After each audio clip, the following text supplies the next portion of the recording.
Thank you, Mr. Chairman. Mr. Director, thank you for being here. I appreciate the full committee chairman bringing up the current matter with Apple. I have some very strong opinions about that, and there's a question here, but I want to start by thanking you for being diligent in pursuing the court order and staying on top of this. Look, my view of the world, and I realize that as one member of this committee, doesn't necessarily reflect the entire committee, but this is a court order applying to one phone. And Apple is refusing to comply with that order. And frankly, if their failure to comply means that there is additional information out there that has already contributed to other incidents or will in the future contribute to other incidents of terrorism or national security, I think Apple leadership risks having blood on their hands. And I think Tim Cook is going to have a very hard time explaining why he stood in the way of justice on this issue. So I thank you for what you're doing. This is not my iPhone you're trying to look at. This is the iPhone of Syed Farook, who I believe is an individual who gave up every single one of his civil liberties the day he killed 14 Americans and injured 21. And so I thank you for what you're doing on that. I know our chairman asked what might be on that phone, and it led to a bit of supposition about the content of communications. From a factual standpoint, though, what are the files on a typical phone, and what profile might you be able to build of his activity or communications? As a layperson, I would presume phone calls, messages, but what profile do you not have of this murderer that you might otherwise have? Yeah, the particular challenge we face in this case is the phone was last backed up over 3 weeks before the attack. And so very often, and again, I don't do any of this to pick on a company.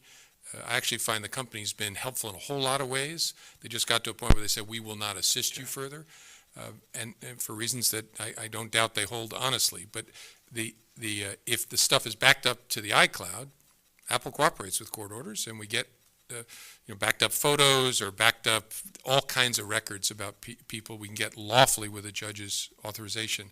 And so anything that have been backed up to the cloud may still be on the phones. That would be photos or texts or notes or GPS information, where this phone traveled. One of our real concerns here is we have 19 minutes. We can't figure out where they were. After the attack, we've looked at every gas station camera, every intersection camera. We have the whole route, but we're missing 19 minutes before they were finally killed by law enforcement.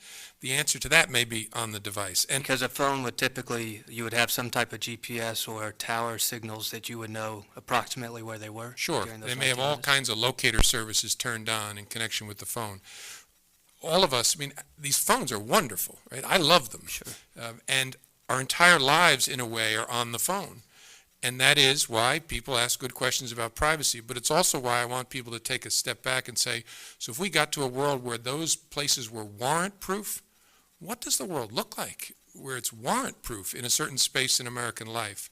And that's the other thing I want people to understand. It's not the Bureau going and opening people's devices. No. If we want to open your device, we go to a judge, we make a showing of probable cause, the judge issues a specific warrant, tells us what we can take from the warrant and what we can take from the device or the place and how we can do it. Well, I thank you for that. Obviously, you know the perspective from which I'm coming. And I am sick and tired in this town and across the country of people not siding with law enforcement. And in this case, that includes Apple and includes Tim Cook. You've got folks up here that I know side with law enforcement. I appreciate what you're doing. I hope you do prevail. We will leave that to the courts to decide. I don't doubt their intentions, and I agree with you. I don't doubt Apple's intentions. I just think they are wrong on this one, that they are erring on the side of privacy and cloaking what is a national security moment in which they could contribute to a safer America, and they're choosing not to. So I appreciate you. Thank you very much.